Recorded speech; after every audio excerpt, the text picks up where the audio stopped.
Welcome to the CFG Gamecast, episode number 35, a weekly podcast created by gamers and streamers alike to discuss the latest gaming topics from the previous week. We stream a new episode on Saturdays and release it on podcast services like Apple and Google Podcasts, Stitcher Radio, and Podbean, as well as iHeartRadio, which am actually surprised about. But definitely show us some love and follow us or like us on CFG Gamecast on Twitch or one of our respective Twitch channels. I am Mr. CFG Games himself, Davis Green, and with me are two of my awesome co-hosts. I got Lex over at This Is Lex. How are you doing? Yep.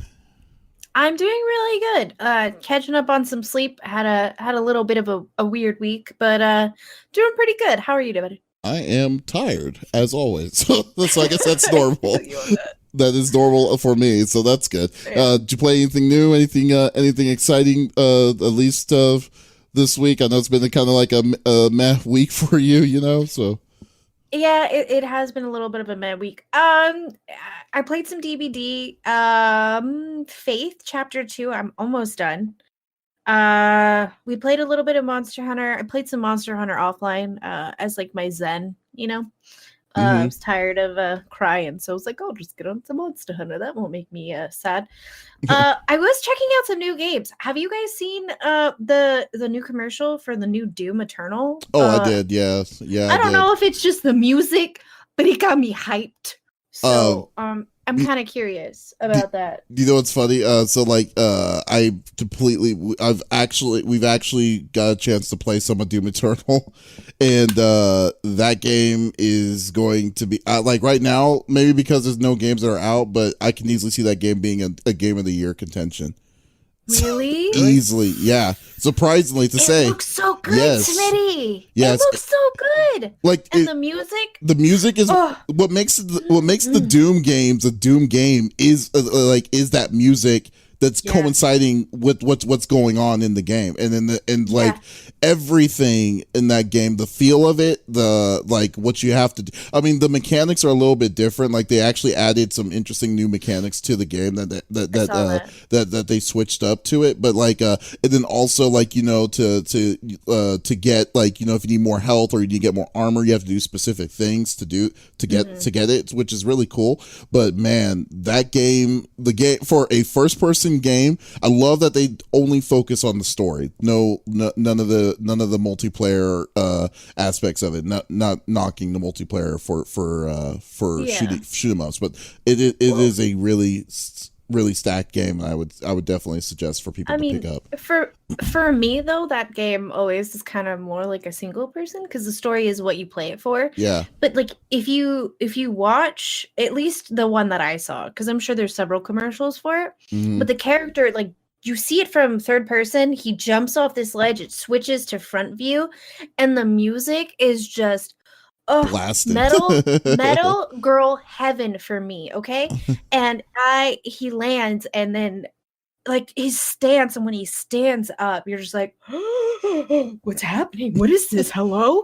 And then it's epic. I highly recommend if you guys are if you guys like music and games, check out the commercial for Doom. It's intense, and it got me hyped. When a good drum beat can make my heart pitter patter, ooh, I'm all in. So I heard that, and I was game over for me. I think I might be in love, CFG. Oh yeah, you definitely need to play that. Have you played the first one, the one that came out in 2016? I did. Okay, if you did like that, then you'll definitely love this. So definitely coming up. Is this going to be on PC though? Because I played it on console. It's going to be on PC. That's the only way I'll play that game is going to be on PC. I mean, there's Absolutely. no way I could not say to get high frames on that game. So definitely. Oof. All right, and we got I'll stop talking. On the third seat. We got the 5-star general of the itty bitty Smitty committee. Yeah, I got Smitty on the third seat. How you doing, buddy? Yeah. Doing well, my friend. We streamed some Overwatch last night, actually, with This Is Lex and Indust New, and some other friends. Played a lot of comp. We slayed up and down. Yeah. I think we ended up maybe two. Yeah. Wait, It Two was what? when I was matches? That's playing. it? Wow. We Oh, only that was when lost. you were playing earlier. Yeah, we lost one That was off comp stream. when we were first playing, just the three of us, and then I came Right. back in for the 5-teamer, and we only lost one. That's right. That's Oh my right. Yeah. God. So that was Two pretty. Yeah, it was pretty productive. It for was like pretty 5 productive. hours of comp. Yeah. Yeah. Exactly. Like it usually doesn't go like that. And I'm super like I'm pretty particular when it comes to playing, especially competitive with other people. I don't typically play it on stream, but I was feeling froggy last night, so we went ahead and did it. It was a good time though. I mean, I was up till like a good like 5 o'clock. We ended up raiding Tashier. Oh, He cool. was up and he Yeah. was streaming. Yeah, so I was like, dude, I've never had an opportunity to raid him, so that was awesome. But yeah, it was good, man. And other than that, it's just been busy, been productive, but it's been pretty well.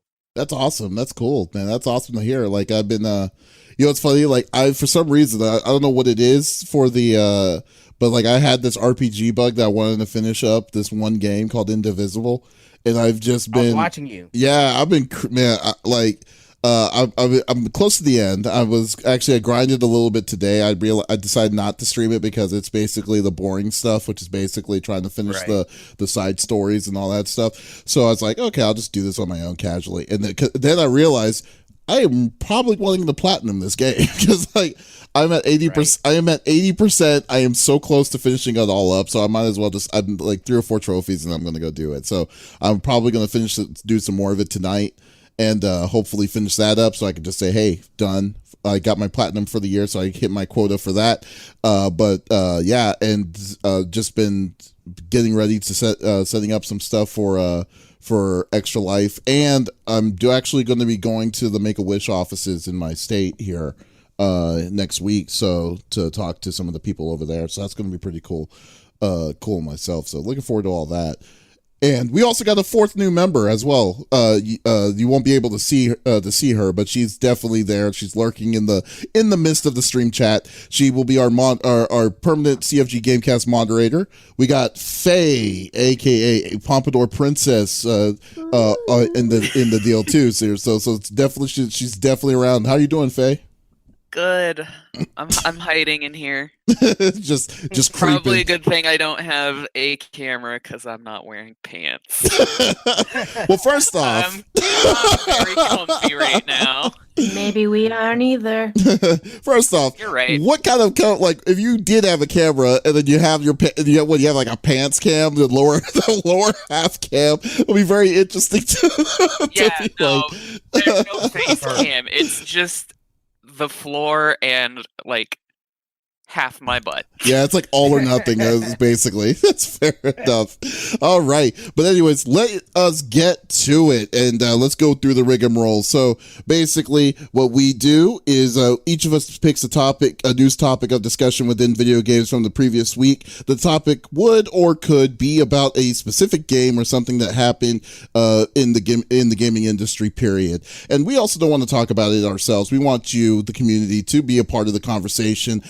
If it's something cool, Faye will be moderating live on the chat, and then if she finds something that's interesting, she'll point it and she'll be a part of the podcast and the conversation. So definitely, we encourage people to be involved. So let's get down to it.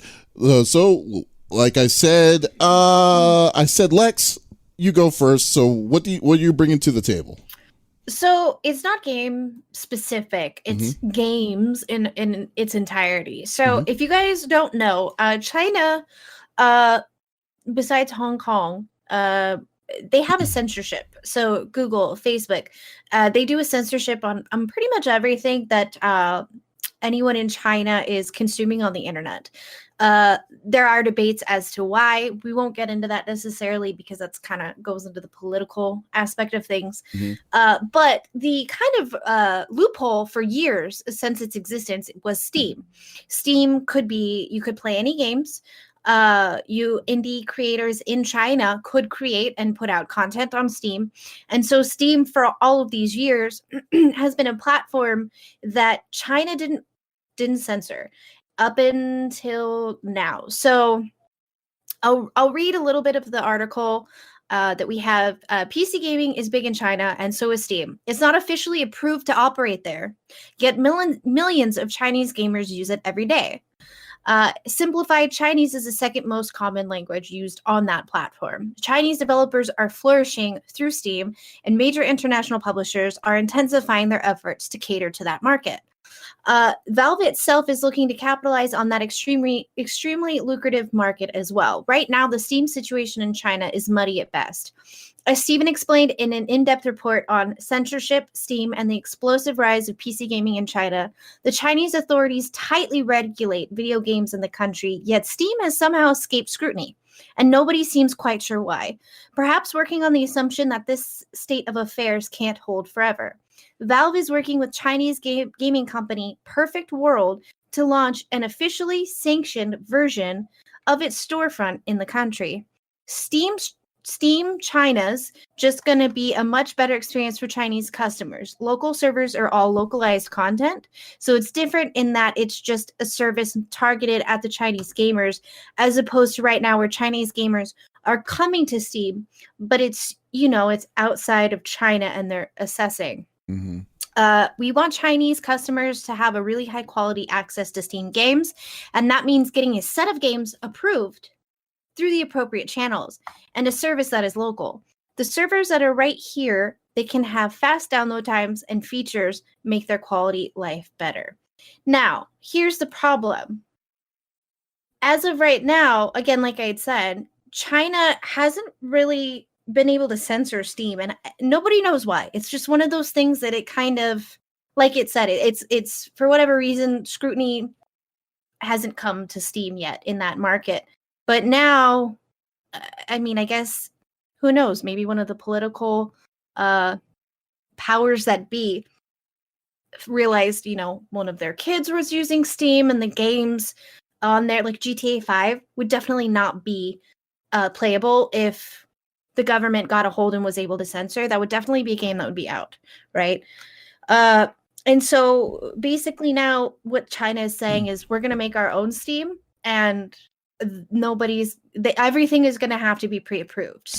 So like, are they saying specifically now, is Steam themselves being a part of this process, or is it China as the Chinese government as a whole is basically saying, hey, we could do that too but just in China itself, and then they're going to force Chinese companies to go through them?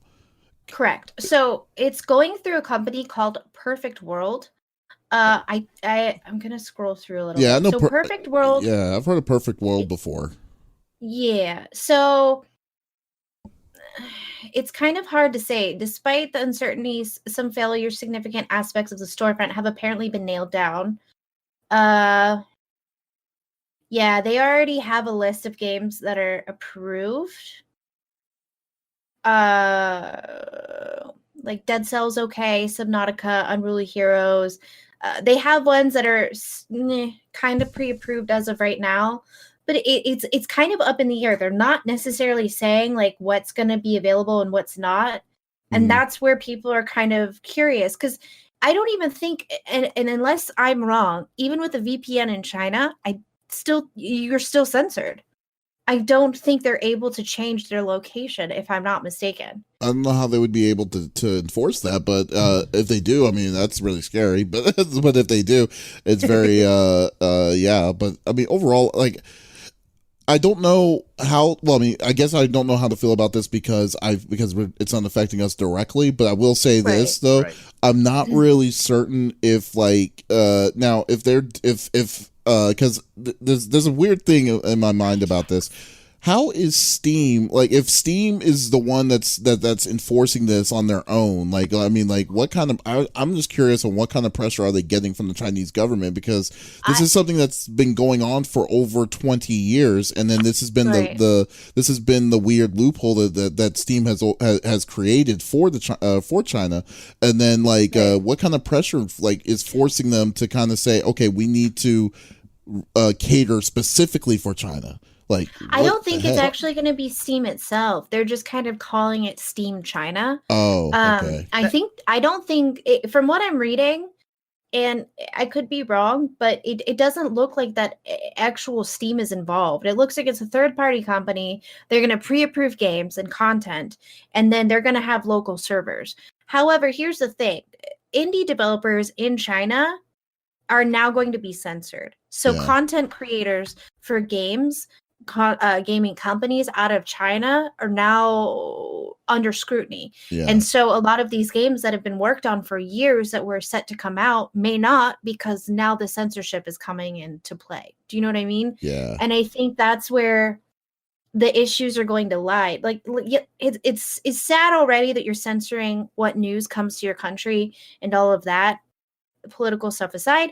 However, now you're censoring a big community in and of itself, right? You're censoring essentially all of gaming and what's coming to your country and what's going to be put out. So a lot of indie developers are scrambling and wondering, like, are we going to have to move completely to other countries and be able to, because now they can't release on Steam itself. Smitty, what were we going to say? I'm sorry. So, and maybe this is just me. I'm just trying to get a grasp of exactly what this is about. So you're saying that China basically has developed this platform that'll house like Steam. It's basically Steam, but it's not technically affiliated with Steam. Correct.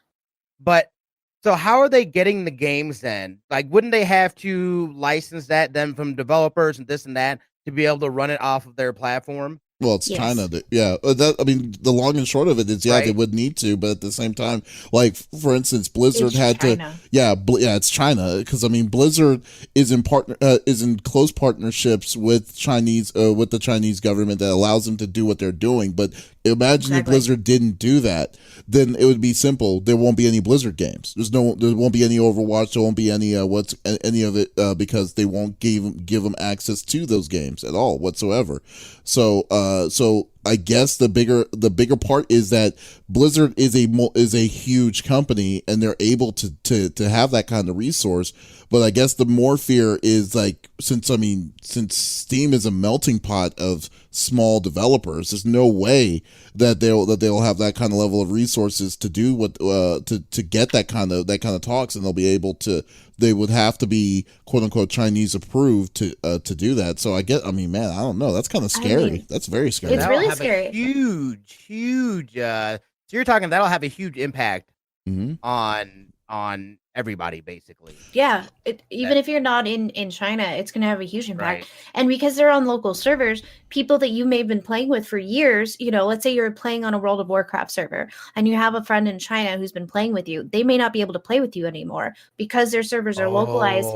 If you think about it from that aspect, you can't even technically get out to the outside world. You're just basically contained. That is the whole point of their censorship. I mean, last year in November, they put a curfew on games.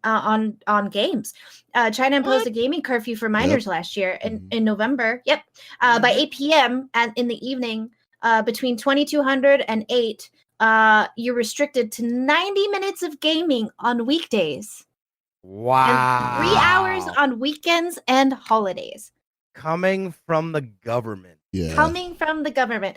So, I mean, think about it. If they're able to impose that, if you were caught, you went to jail. So, if let's say you were playing on your phone on the way to work, kids were picked up and thrown in, they got in trouble, literally got in trouble for gaming.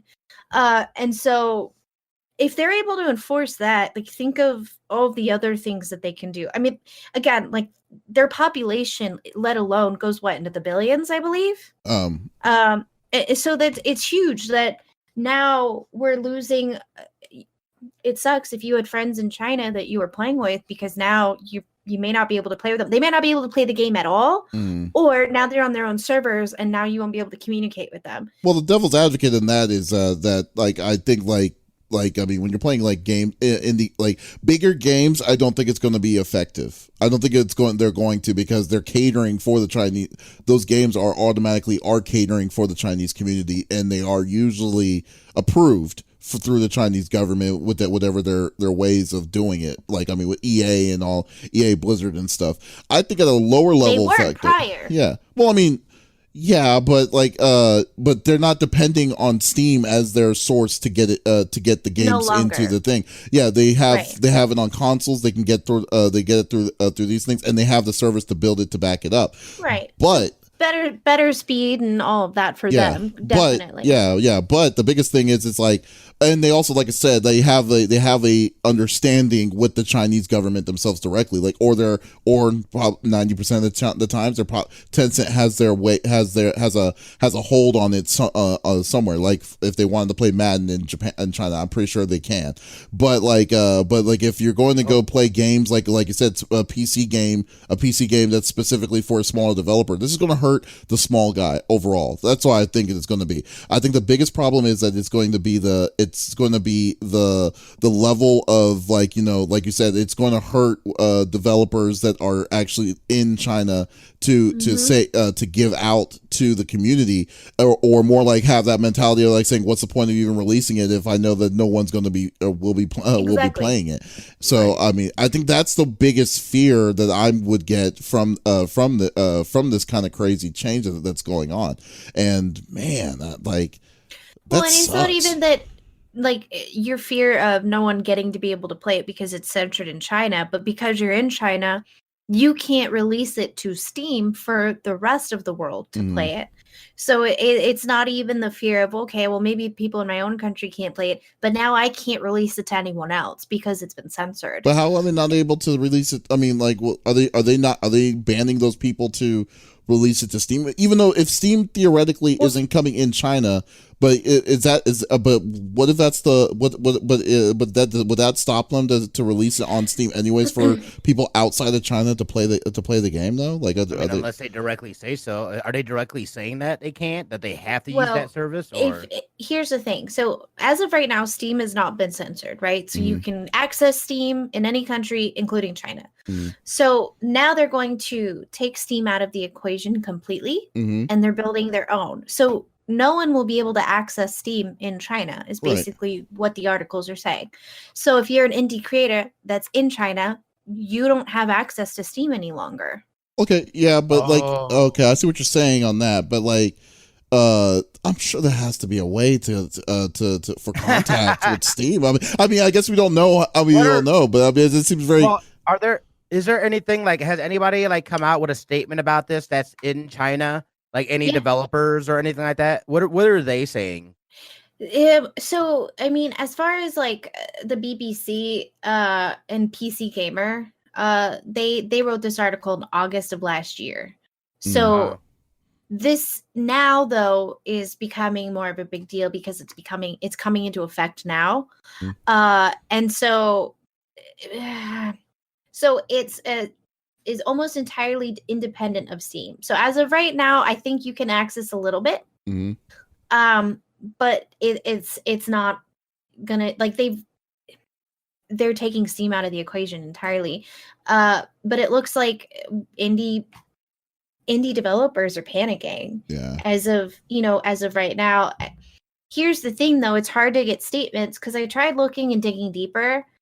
But because of the censorship, I think people are afraid to speak up. Because even the indie developers that they talk to, they're not saying who they are, right? Yeah. And so that kind of gives you a bigger idea of, well, if they're not saying who they are and they're stating in the article, they're purposefully not stating who they are, they're trying not to get in trouble. Do you know what I mean? Yeah. And because there's such an air about it, right? The censorship, it's a big part of what's going on in China.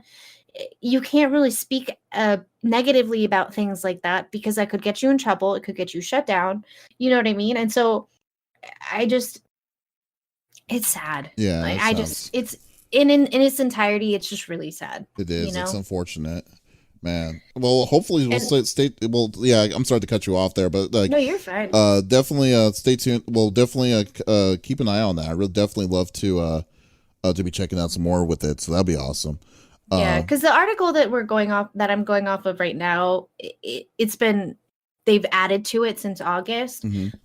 So it's starting to go into effect. Things are happening, and it's sad. Yeah, okay. Is what it comes down to for me, at least. Sounds good. All right, cool. Okay, let's go. Whatever, Smitty. But anyways, Smitty, you're next up. What do you have to bring to what are you bringing to the table? Yeah, I've got a story that's gonna tug on your heartstrings a little bit. I thought this was a pretty crazy and interesting story. Let me get a napkin. Yeah, no doubt. But it turns out I already got the box of tissues next to me. I'm ready. So this is a Chinese company, but what they did was, and there's a video we'll be able to I'll pop up here in a second as well. But what they did was, here I'll just kind of read a little bit of it. In 2016, Zhang Ji-sung's 7-year-old daughter Nayeon died of an incurable disease. 3 years later, the South Korean mother was reunited with Nayeon, sort of, in a virtual world created for a televised documentary. On Thursday, the Monghao Broadcasting Corporation shared a clip from the special documentary titled "I Met You" on its YouTube page, with the footage cutting between the real world and virtual one, which we'll show you here in a second. Essentially, what they did was they went like 8 months. They took this stuff from her daughter that passed away, and they built a model of this child. And they created this space and they created this world. And what they did was they took the mother in a virtual reality, put her in a headset and whatnot, and she was able to go in and essentially interact with her daughter again. That had passed away. Absolutely unbelievable. Hold on, let me pull up the video real quick. That's insane. But I think it is absolutely insane. I mean, like, it's totally. It says that full screen is unavailable. Well, here, I'll just pull it up here. But yeah, I mean this totally is like Black Mirror stuff. You know what I mean? Where look at this. Oh, your reaction alone.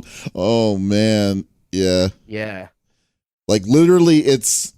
Don't get me wrong. I think it's really cool what they're able to do with this, but in a way, does that kind of make you feel it's a little bit cruel too? At the same time, Well, I think it depends on how you and again, I think in like reading within its article too, there has to be that.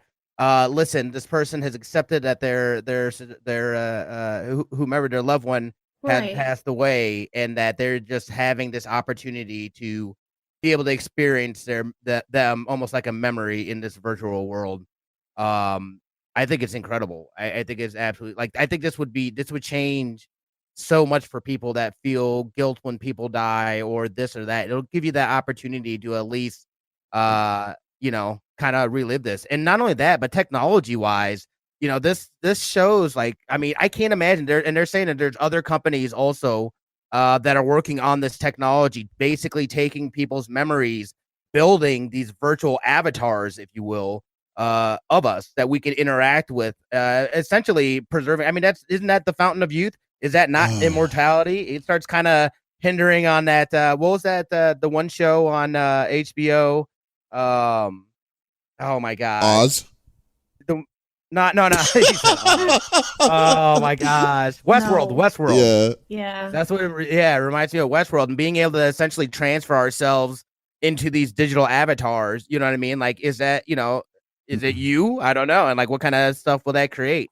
But I thought it was incredible. They did a documentary. It's on their YouTube channel. Wow. Let me post this article in here. I thought this was really interesting though, and I mean, just being able to see the raw emotions, to be able to from a avatar that they built digitally, to be able to invoke a reaction from a person like that, that's absolutely moving, and it would be interesting to see how that may help people in the future. Or I don't know if that helps to grieve. I think that's actually kind of, I don't know, man. That's a really gray line. I mean, because theoretically, you're right. You can see it. You're seeing it with the glass half full, but I'm seeing it half empty. Like, I feel like if you're going to get in a situation where you create a world of a person that you found that you loved, and then now can use like the virtual world to be, because like if you see the video, that mom is trying to hold her child, like, and that is incredibly like, and then she is like uncontrollably crying Because it's like Yeah. I feel like you're kind of bringing that kind of pain back. You know in your heart that the person passed away, but yet you're bringing that back. I mean, towards that, like that pain is still there. That's not. I don't think it's going to help with grieving. I think it's actually going to help. Kind of, you'll help. You'll remember that yeah, this is your loved one that you missed, or that you miss very dearly, and then you're just going to be in this world that is computerized, because there's going to be a limit to that with that computer, with that AI, or that computer like realizations and stuff, that like you're going to, once you hit that wall, it's like, man, I don't know. I feel like that this is something I agree with personally, in my opinion. I mean, what do you think, Lex? Oh man, wow. Were you crying? Not yet. You're holding it in. So here, I'll play both sides. I'm watching the video with sound, and that was a bad idea. So, I personally lost a friend. He was murdered, and I was supposed to be with him that night. Oh, wow. And for someone who holds a lot of guilt in that aspect, it's okay, Opie. I would absolutely love to see him again. Wow. Yeah. No, I think, like, for some people that could definitely, like, rip a hole in them. You know what I mean? Like, if it's been years and they've moved on from that, and they've had the grieving process, that could maybe mess them up. Absolutely. And you know, through a lot of people go through therapy once they lose a loved one, and that's absolutely normal. Everyone should go through therapy. I don't care if you've been through absolutely nothing, your life's been boring. Everyone needs therapy. But I think for some people, this could absolutely undo everything that they may have, you know, for their grieving process. They would have to start over. I don't know. For me, though, watching this, I would absolutely love to say goodbye to Mike. And if this was the way that I could do it, I would do it, you know? Mm-hmm. So I see it, but God, that's heart-wrenching. Yeah, no, I think it's amazing. I mean, I definitely feel that it could offer closure to a lot of people, for sure. Yeah. But at the same time, like, again, it could get very Black Mirror-ish, and Yeah. like, I could see both parts where it could just, like, rip that hole back open. Yeah. Or it can, like, really help people as well. It's a fine gray line. That's what I think it's where it's at. It's like, it's a very big balancing act. Like where it's. I think you're right, Smitty. I think you're definitely right that it's cool to for the technology to do this, and I think it would give closure. But I think it's gonna be a select few. Because like I think it's like, I think if a person that has that mentality that it could be also very, very harmful for a person to kind of be like seeing this, like you have access to this, and like you're wanting to see a person, you want to see that person because you miss them so much that you can go to this world all the time and do that. I mean, a person could get hooked on that. They could be obsessive about that. Yeah, obsessive about that really easily. This is where I see my child or my friend and forget the outside world. Yeah. Now I can be with them. Even if it's not them, it's them. You know? Exactly. It's just like, I get it. Like, I think the worst case scenario is what this woman is feeling right now. It's like the last thing that you're wanting to do is bury your own child. And like, and then she, I mean, even though this, like, her child died 2 years ago, a couple of years ago, that feels like that raw emotion that you're seeing right there in that video is feeling like that just happened like a month ago. Is where I think it's going to be kind of like, that's where I'm seeing where that gray line is. It's like, I don't know if it's going to be really, if it's really going to help. It's like, like now you're just going to remember the pain, like you'll remember that pain as opposed to remembering the memory of the time that you did have with that loved one or something like that. Because like I don't know, like if I had the choice, I can't feel it right now. Like my dad did pass away like a long time ago, and then if that technology happened, I don't know if I would want to do that, because I would love to hear my dad's voice. I would love to see to see all that kind of stuff like that again. And it's just like, but at the same time, it's like, do I want to really do that? You know, I mean, I think it really depends on the person. You know what I mean? Like, I think you can go either way on this, where it could be something that you know what I mean, could be a negative for a person. And I could see how it'd be a positive for a person just wanting to just have that one last, goodbye. I think it really just depends on. I'm one of those people that'll say, hey, do what's right for you. So yeah, I think it can go either way, but I could see it, and just from a technology standpoint too. I think it's incredible. You know what I mean? What they're able to accomplish here. Mm-hmm. Not only that, but then you also had them make a documentary on this, so they're able to share this journey and share this story with other people to get people thinking and saying, hey man, the technology's out here and it exists, and we're doing things. So it's always nice to see steps like this for me. But yeah, I agree. I don't think it's for everybody either. Well, and at this point, it's not like everyone can do it, right? Yeah, this is not something everyone can do. But I'm gonna also throw this out there. We have home videos, right? I can go back and look at videos of my mom and my dad. I would have to bust out some sort of like VHS and rigmarole it, but I can still see those memories if I want to. Because a lot of times, like, we romanticize things in our minds about how something went down and how something happened. But this isn't necessarily showing an exact memory. But if this continues, I mean, you could definitely send in like a home movie of, a loved one, and they can take what they see in that and put it into VR for you if that's something that you really want to do. And I don't think, it's not for everybody, but I don't think people who can't handle it are going to be the ones that step forward and say, I want to do this. You know what I mean? Because it's definitely a mindset you have to be in to say, yes, I want to see my loved one again in this type of format, right? But how is it different than, you know what I mean, the home videos kind of aspect? I think in that aspect is that you're right. Home videos is more like a memory of something that happened or something that you did experience, but it's but you're watching it outside of that view, like in a third person, outside into it.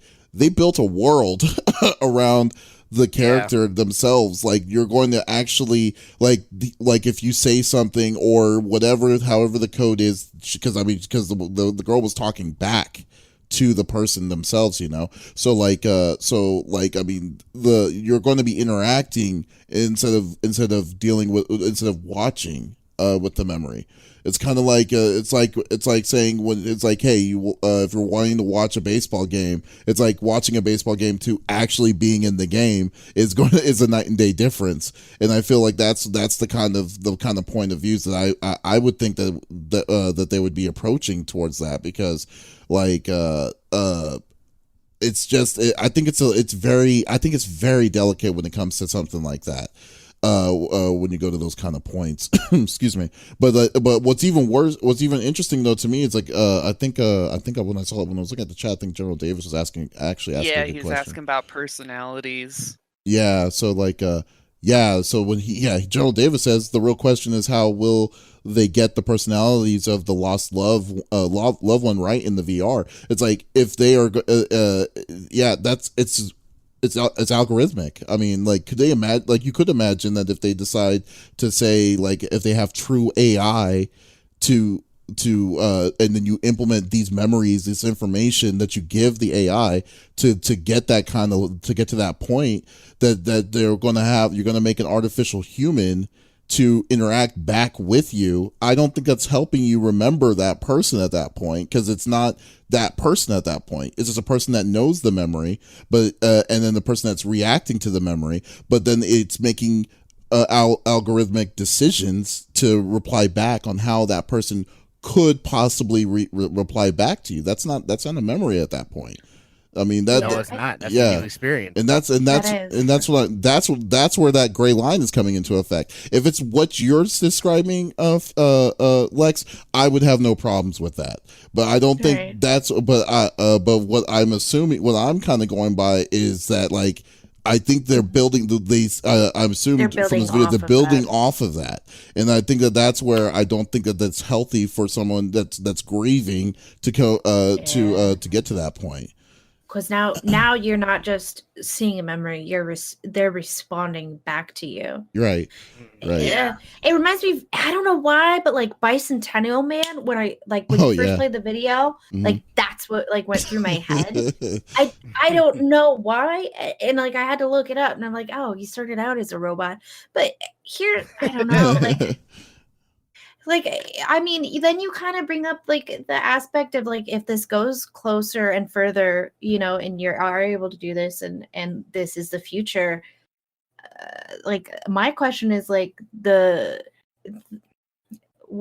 soul part of people comes into effect. You know what I mean? And well, in the future, can we transfer souls and then become just computer generated little AIs that are walking around as holograms? I hope not. Do I want to live forever? No. Oh no. I would love people just to see me like this and my semi-healthy state. You know what I mean? Like, as someone who knows, like, my brain condition can absolutely end my life, 40 years before it's supposed to. Like, I don't know if I want Adam to then talk to me in a VR form. Do you know what I mean? Yeah, no. I want him to move on with his life and find love and happiness and, do all of that. And yeah. I don't know. I see the benefits, but I also see, like, I don't want my family to do this. Yeah. See that? Now at the beginning of this, it was like, oh, this is really cool technology. But then now when you start seriously thinking about it, it's like, I don't know if that's a good idea. What about you, Smitty? Yeah, like, that's, yeah. Oh, sorry. I was going to say, like, what Smitty mentioned earlier kind of gets a bit, like, Westworldy almost, where... And we've seen Westworld. Like, how real is this person at this point? Yeah, that's where it's that's that gray line, man. It's like we started like with common AI doing this kind of thing. Now we're talking about the human condition, and this is a gaming podcast. So I don't know. You should watch that, Lex. By the way, you should absolutely watch Westworld. No shit. shit. Need to see that. I know. Here's the thing. I'm gonna do what I did with Game of Thrones. I'm gonna wait till it's like almost the last season of it, when it's confirmed, and then I'll binge the whole thing. I'm so happy I did that with Game of Thrones. How Westworld's going though, it just seems like it's so random though, because like first season it was one kind of era, then the second one it was the next different kind of era, and then the third was like, okay, we're just gonna do mass hysteria. Like the third is not out yet though, right? Well, yeah, the third one isn't out yet. So. No, it's not out yet. But I'm sorry, the third's not out yet. But it's like, okay, so here's cowboys in the first one. Then the second one is like, okay, we're gonna add samurais into it. It's like okay, and then you're switching over. But it does make sense though. I don't want to spoil it for Lex, but we can have a conversation for days on that show. We can have a conversation for days. But man, Smitty, that was a good topic. I like that topic too. So that was awesome. Yeah. All right. So the last topic is going to be my topic, and it's going to be a follow up because, like, it's funny because, like, when we did the discussion, it was literally 2 days before they did stuff right, kind of. And I don't like leaving open ended stuff. So I'm going to follow back. My last week's topic was about the Warcraft 3 Reforged a fiasco that happened when it was released and the issues that was happening to it. So a quick recap: Warcraft 3 Reforged came out. People were upset because the things that they gave that they promised back in 2018 with their cinematics and stuff to what they gave us in the Reforged is like terrible comparatively. They just did a reskin of the original game to make it look a little bit better, and that's basically it. They didn't really change a lot of things. Oh yeah, and they also did some changes on like custom maps and stuff like that. Excuse me. So like literally on Monday, like the beginning of this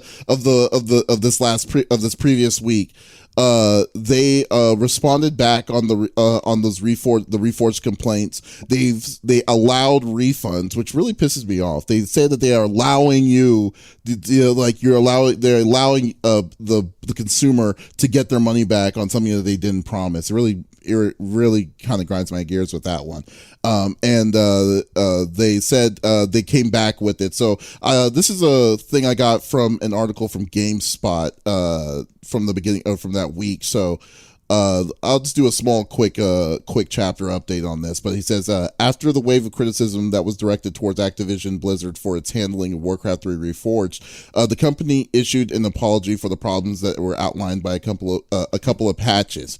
The Warcraft community manager, Randy Kyvax Jordan, took to the company's forums to discuss Blizzard's plans for Reforged, for Reforged, which is the remake of it, specifying that the team is fully committed, quote unquote, fully committed to supporting the game and the Warcraft community for a long time to come. This includes preparing a patch schedule to go live later this week that will address mismatched colors, shading modules, portrait animations, audio bugs, whatever. So the rigmarole. So the one thing that I was more about was his other statement, which was, we did not want the in-game was the cutscenes, which was incredibly misleading in the first place. Incredibly misleading. He said that we did not want the in-game cutscenes to steer too far from the original game. We went a little deeper into the thought process behind that at the show, but the main takeaway is that the campaign tells one of the classic stories of Warcraft history, and we want to preserve the true spirit of Warcraft 3 and allow players to relive these unforgettable moments as they were originally. Mm-hmm. I say you go F yourselves, Blizzard. Because, like, in my opinion, because, like, when you're going to say, because, like, when you say something like that, you're going to backtrack to that, then why did you spend your time to make a video to make it look like, wow, this is a game that came out back in 2000, and then you're going to do a video, and then you're going to update the cutscenes. You're not changing the cutscenes, like the video or what was happening about it, but you're visualizing it. That's like if they're saying, with Squaresoft saying for Final Fantasy VII to do what they're showing right now of the remake, and then they're just going to give you the original game because they don't want you they want to go to preserve the true spirit of that game.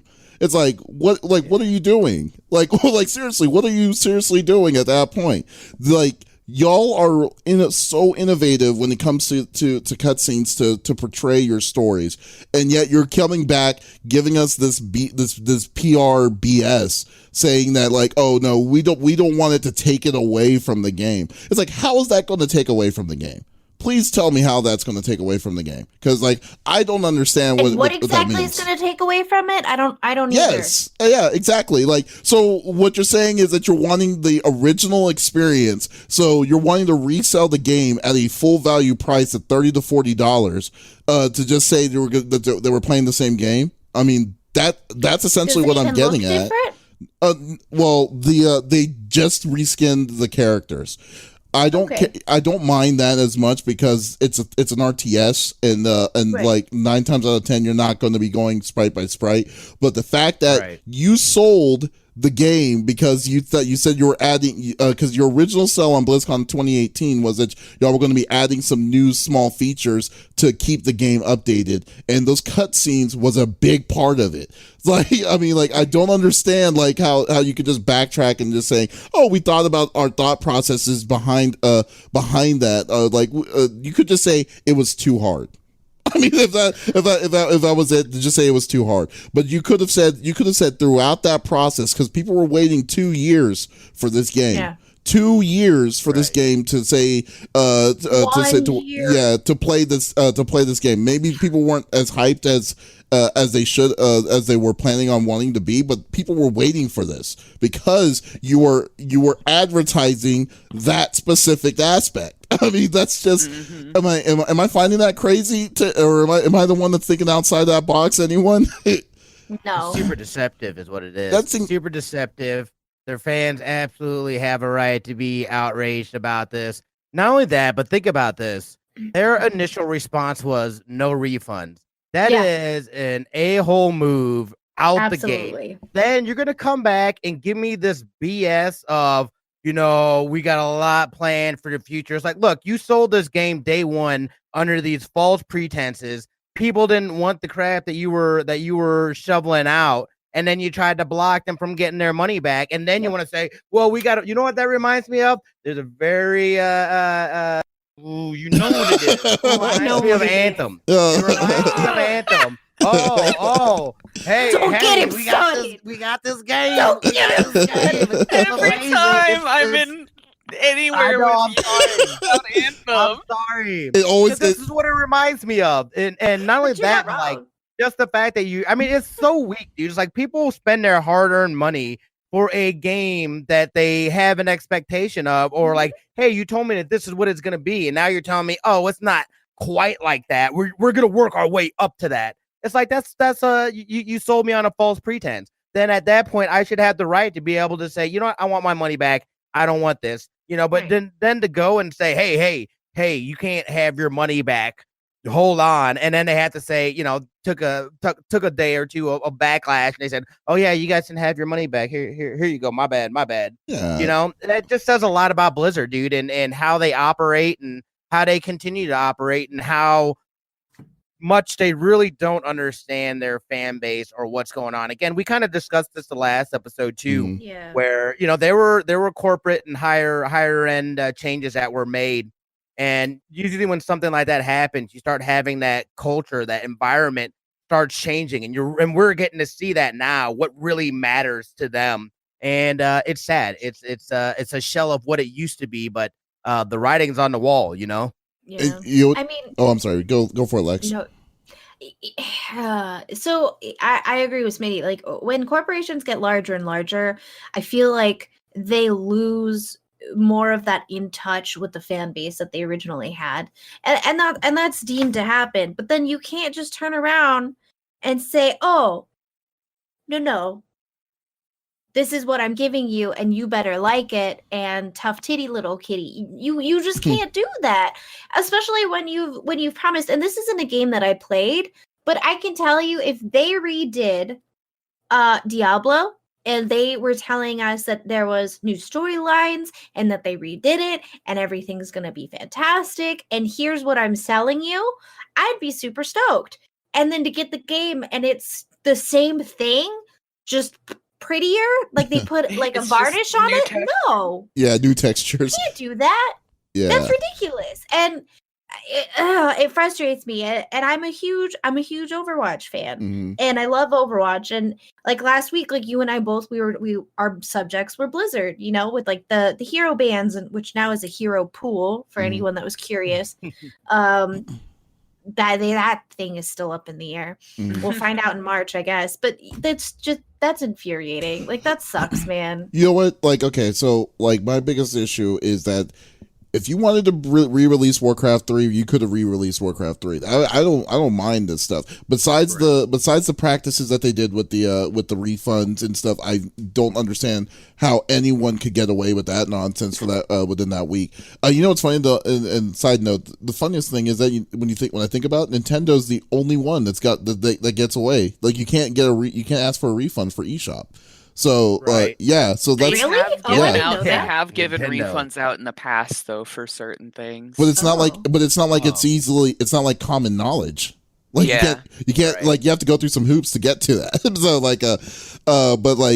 But still that whole process. Okay, whatever. That we already know that I'm condemning you on that one, on that Blizzard on that one already. But the fact that one of the pillars of this remake was you were introducing you're introducing new like looks and aspects of the original story. You're not changing the story. You're just changing the look of the kind of thing, of the experience. That's it. And you're saying then you don't say a word during y'all's development process of this, but we're just expecting people were just going to go buy this. It's like I just feel that you're insulting the intelligence of the people that are of your community. And I think that's my biggest issue with this. And then when you come back, let alone you're the community manager that gives us this kind of like laxed community the statements of like, oh well like we're dedicated for the to keep patching this game for like to change to fix the mismatched colors and shading modules and portraits. That's the least that you're supposed to do. You're like, you don't need to tell us that. That should have been done before it was even released. Yeah, and that's fine. You know what? And then cares? and bugs happen. I'm totally fine with you fixing it. That we know that because we're expecting that for you, because that is a Blizzard quality. Is y'all's quality of service for these games. Right. But so I don't care about that. I care mostly that you deceived your public, you deceived your community towards this game itself, and then yet and then you thought that y'all were going to get away with it, was going to be y'all were going to get away with this simply. You just basically shined a made a polished turd out of something that came out a long time ago and tried to resell up the value of it, but by yet hyping him up by showing him something completely awesome, and then just totally say that y'all change y'all's mind on it. It's like, Can I ask a silly question? yes, what? So in their apology, were they saying that they are actually going to add the new features that they had promised? No. Or did they not even, they just glossed over that whole fact and they're like, oh, we're gonna fix the colors. Yeah, That's it? They basically just said, okay, we're going to still patch the game. That's all they said that they're agreeing on. But what does patching mean? Well, patching means what it's exactly updates. what do they mean by that? Just like, you know how Tuesday there's always an update on the Battle.net servers and stuff. Absolutely. That's what that means. It means that's what they're going to do. It's like they're just going to do regular maintenance on these things. So I mean, it doesn't address the issue at all. That's not going to address the issue of the fact that they're not doing. They didn't want to cut the they cut the videos out completely that they were promising initially. So Okay. Yeah. So it's the same game, and they put gold on a turd. Yeah, essentially, that's exactly what they basically do. So yeah, so I mean, for me personally, I mean, I know it's not going to hurt them in any way. Oh, I'm sorry, what were you going to say, Faye? At the original point, like the original turd was perfectly fine. Still, it's like it was. Right. They've just made the game worse by association with this like remaster that's just been nothing but empty promises. Yeah, well, that's exactly what. And then now, what I'm more worried about is that now, since I know that the upper management staffs are a lot different, it's not like what I grew up with Blizzard. I mean, I don't know if I'm going. I might just stop with Blizzard games, to be honest with you. I mean, not because of this specifically, but just the pull of like basically the story that's been told about what's been going on with Blizzard themselves as a company. Like, so like overall is the whole title, and it sucks. It's because like I don't. I'm kind of like where you are at with Pokemon, Faye. So like I was just like. I still love Pokemon. They did have like the DLC stuff they announced. That they DLC was basically said they're fixing a lot of the stuff that they originally said they weren't gonna do. Yeah, but no, yeah. So like they originally said there wasn't even gonna be DLC. They said they weren't gonna be adding more Pokemon, but now they're doing all of that with because they saw DLC. How much money they were getting once all from that's that. out, it's gonna be more like what we all like envisioned this one to be. Yeah, so I mean, yeah, it's like it's gonna suck because I love Diablo. I really love Diablo. Same. Like, yeah, I mean, I played Diablo 3 even when the time when it was really, really crappy, and then like, and I still played it after. I was still banking on it. In fact, I was playing Diablo 3 when it first came out on Switch last year. And I loved it. I'm going to miss Diablo 4 because I am like I'm not going to deal with this. I'm going to see how they're going to if they shape up, because I'm tired of companies giving these dumb apologies and then they're just saying and then yet they're not going to change it. They're just going to be like ho hum, you know. So no, I'm just going to take it out of my wallet and just out there. I know it's gonna be harder for y'all too with Overwatch and Overwatch 2, but still, I'm done. No, like, I'm a little worried. I already stopped playing Blizzard games. I kind of gave up with them like at the end of last year. I know a few people that like are the same everything way. they do, like it's just like they just keep making everything worse because it's not really Blizzard anymore. It's Activision Blizzard. It's all like right nowadays. I mean, no, this is, Yep. I think this is, I mean, dude, like the restructuring that they did with Blizzard itself initially, they have to admit some sort of level of fault. It's not just Brian Kotick. It's not like they have a new change because Brian Kotick and Blizzard has been around for a while. This isn't a brand new association. They've, like the CEO stepped down like just last year because of. But is it him saying it? You know what I mean? He could be getting handed a script, and this is what you have to say, and it's very by your possible. contract. Very possible. This is what you have to say, and you cannot go off script.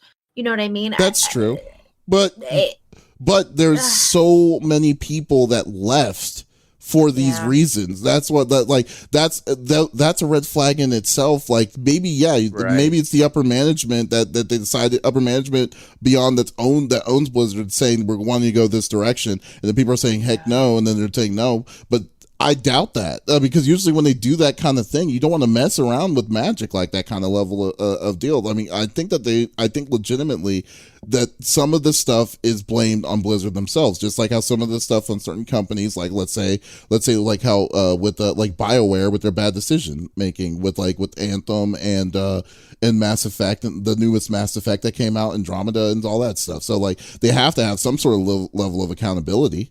So so I don't know. I just think that like where it's at now, I'm not saying I'm never going to come back to it, because I mean, hey, they may change, but they have to prove. Now they're on they're at a level where they have to prove it to me. I can't just say day one got to buy this Blizzard game. Not anymore.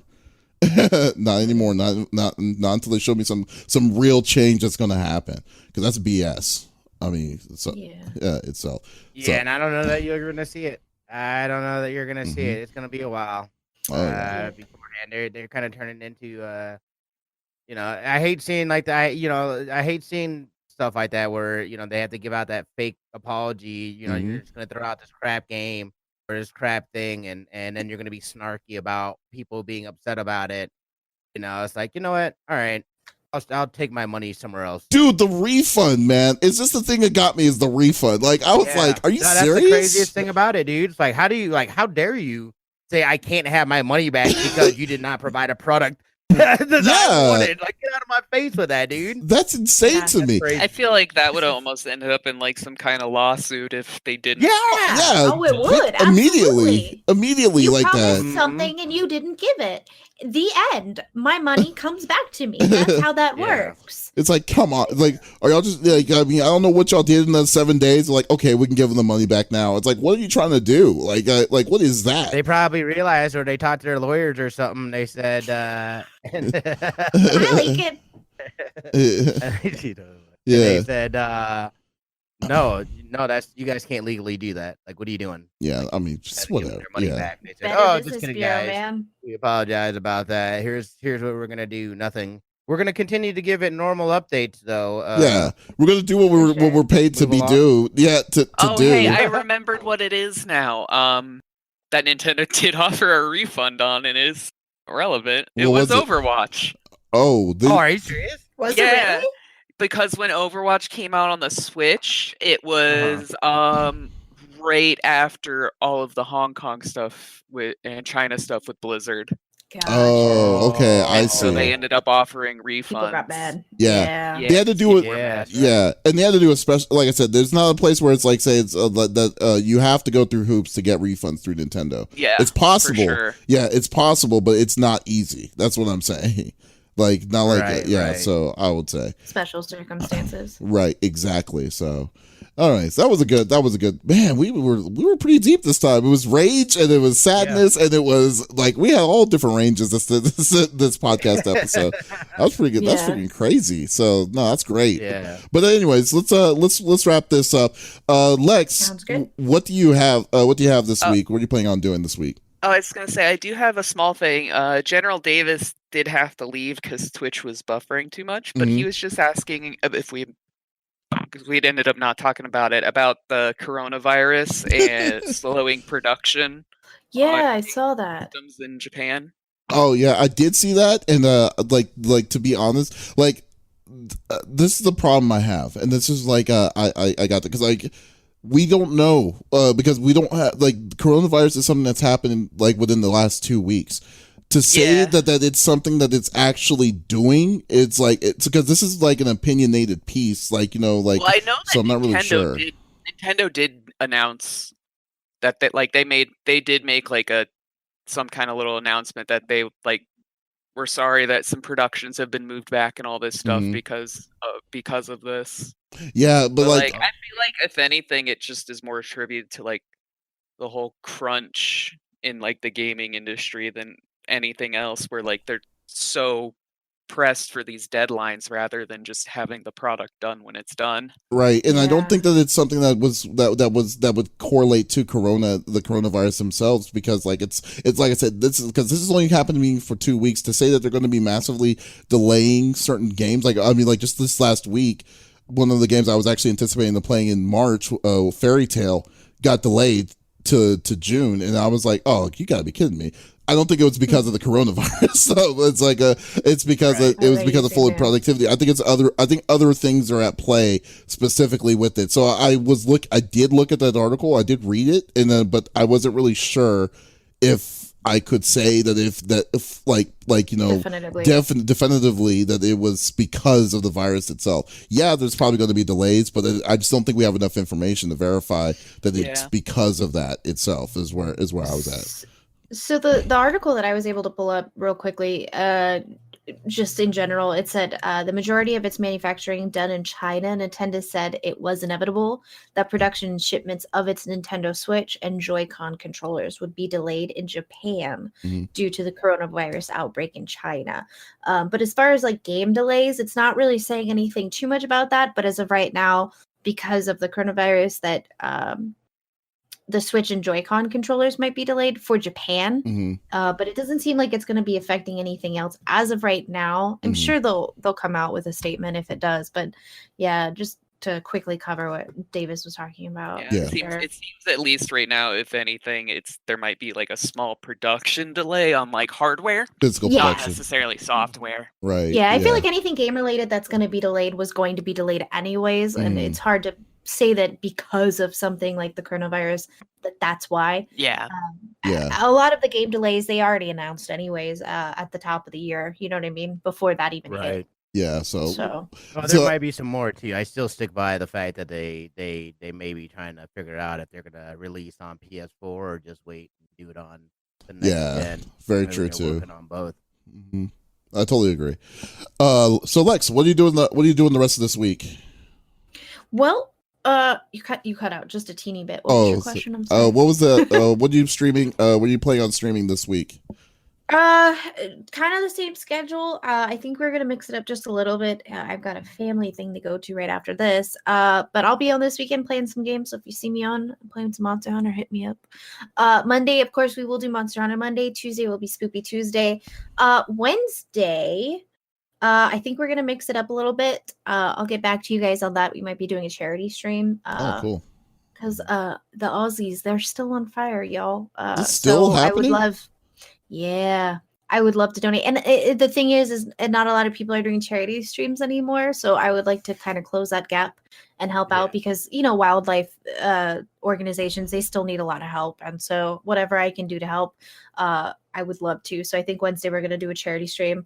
And then Thursday, I think we might play some Monster Prom. So if you like cheesy dating apps for adults, you're going to love it. Yes. If you guys enjoy the voice acting that I do with Jay Tizzy, it'll be full blown with Monster Prom. So come on by. Yeah, full week, man. Me, I'm like, I want to stream whenever I want. That's not including the outside work. I am doing voiceovers for people, so I've got a few things to do. So if you need voiceovers for your stream, let me know. Stuff and things, man. That's awesome. Stuff and things. What about you, Smitty? What you up to this week? Oh, I'm sorry. Sorry to cut you off. What is your Twitch? Like What's your Twitch, Mine? Lex? Yes. Oh, this is Lex with underscore. So this underscore is underscore Lex. And of course, we have our co-host, Miss Opie. She'll be there. Yes, nice. She's down here. All right, good. Smitty, what do you got? Yeah, so we got a new episode. We'll be recording episode 4 of LAN Parties on Monday, and that'll be dropping on Wednesday. I'm working on the videos for those as well for the YouTube channel. Other than that, though, we'll be streaming again probably Thursday. I might mix it up and do single player game, and then obviously Friday is for Overwatch. So I'll probably get to. I'd like to. I'm gonna work with Kitty Chaos as well because I told her I'd contact her and I haven't, but we're working on putting together a Overwatch event or tournament or something like that within our communities. It'll be open up to everybody. So stay tuned for details on that stuff. That's gonna be hot. Other than that, though, yeah, just doing works and things, living life and whatnot. What about yourself, buddy? Okay, well, like I've been a little bit back on the streaming, but I'm coming back slowly but surely. But I definitely, I'm going to be finishing up. I think I'm going to try finishing up Indivisible tonight. So nice. So definitely want to check that out. Go to CFG Games.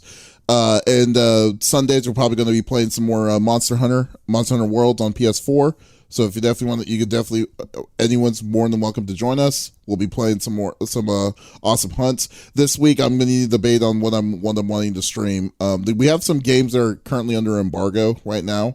There's a game that I want to play badly on stream, but I can't say it yet. But hopefully I should be able to by the end of the week. And if we can, I'll definitely want to stream it. So that'll be pretty cool. Nice. So definitely stay tuned on that as well.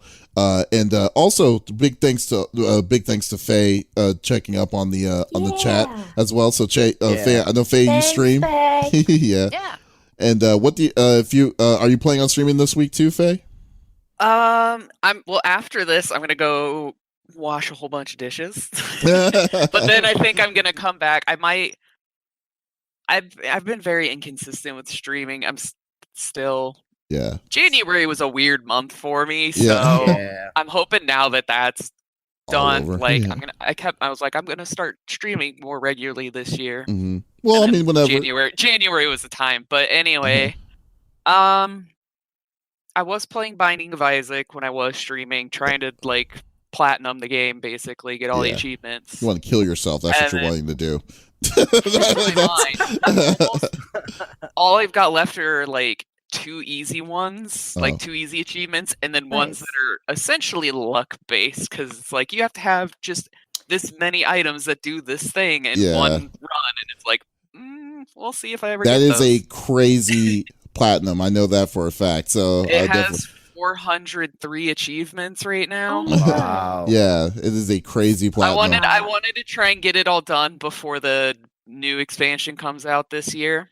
Oh my god, you are. But then otherwise, I'm thinking like taking a break from like roguelike games and maybe playing some like single player like story games that I just have not been touching. You know what we need to play, Faye? And that's what I wanted to play, because I knew that one time that you played with Flex on this, but Divinity. Yeah, I want to play some Divinity Original Sin. That was I've a been great thinking about doing like a solo run with just like the story characters. I'll see. I'll be good. Thinking about doing that too. Yeah, we should definitely do that. That'd be pretty cool. So definitely check Faye up on Pompadour Princess. Definitely. I'll need to start making commands too inside the chat. But anyways, we can run this off. But guys, thank you so much for watching episode number 35 of the CFG Gamecast. Definitely, if it goes a long way to give us a follow or a like on any podcast services. Definitely give us a thumbs up if you like what you hear. We're on every Saturdays in the evenings time. So we'll be back next week with a brand new episode, and I would love to have y'all a part of the conversation. So this is Davis, Lex, Faye, and Smitty signing off. Y'all have a great night. Bye, guys. Bye.